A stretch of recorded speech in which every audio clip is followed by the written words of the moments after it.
आप सभी लोगों को पाप मोचनी एकादशी की हार्दिक शुभकामनाएं।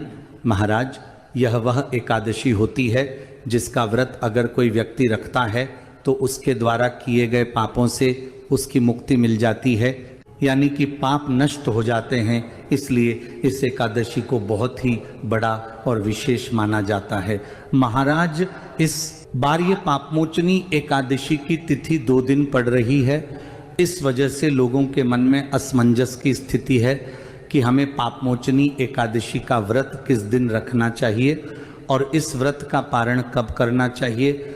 महाराज, पापमोचनी एकादशी चैत्र मास के कृष्ण पक्ष की एकादशी होती है और इस बार पापमोचनी एकादशी तिथि की शुरुआत 14 मार्च शनिवार को सुबह 8:12 से शुरू होगी और एकादशी तिथि की समाप्ति 15 मार्च रविवार को सुबह 9:16 पर होगी।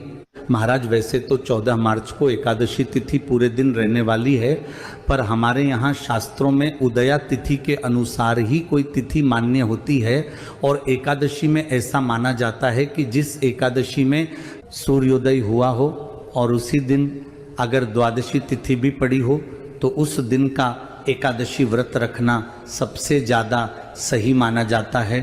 महाराज, इस वजह से इस बार सभी लोगों को 15 मार्च 2026 रविवार के दिन ही पापमोचनी एकादशी का व्रत रखना चाहिए और यही दिन इस व्रत को रखने का सबसे ज़्यादा सही दिन है।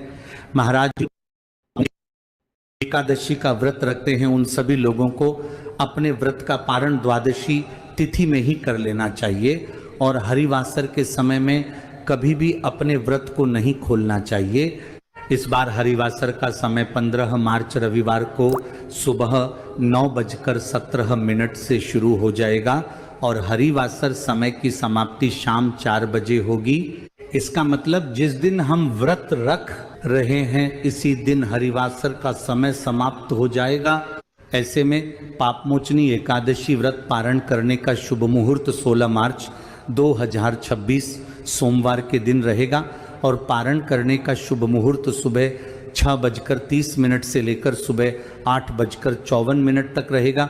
महाराज, इसी शुभ मुहूर्त में आपको अपने व्रत का पारण करना है, तभी आपको आपके व्रत का पूर्ण फल मिलेगा।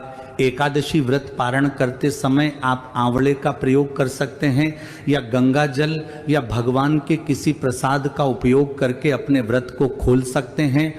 महाराज, एकादशी व्रत में आपको दशमी के दिन एक समय भोजन करके तुलसी पत्र तोड़कर रख लेना चाहिए और तुलसी में जल भी दे देना चाहिए और एकादशी व्रत वाले दिन सुबह जल्दी उठकर स्नान करके अपने व्रत का संकल्प लेना चाहिए और पूरे दिन ओम नमो भगवते वासुदेवाय नमः मंत्र का जाप करना चाहिए। उसके बाद अगले दिन सुबह ब्रह्म मुहूर्त में अपने व्रत को खोलना चाहिए। एकादशी व्रत में दशमी और एकादशी के दिन चावल का किसी भी प्रकार से आपको उपयोग नहीं करना चाहिए और द्वादशी तिथि में व्रत खोलने के बाद आप चावल का प्रयोग कर सकते हैं। महाराज, इस पापमोचनी एकादशी व्रत को करने से आपके अनजाने में किए गए पापों से भी आपको मुक्ति मिल जाती है। अगर इस एकादशी से जुड़ा हुआ आपके मन में कोई प्रश्न है तो वह आप हमसे कमेंट करके पूछ सकते हैं। आप यह वीडियो कहाँ से देख रहे हैं कमेंट में जरूर बताएं। श्री शिवाय नमस्तुभ्यम। महाराज।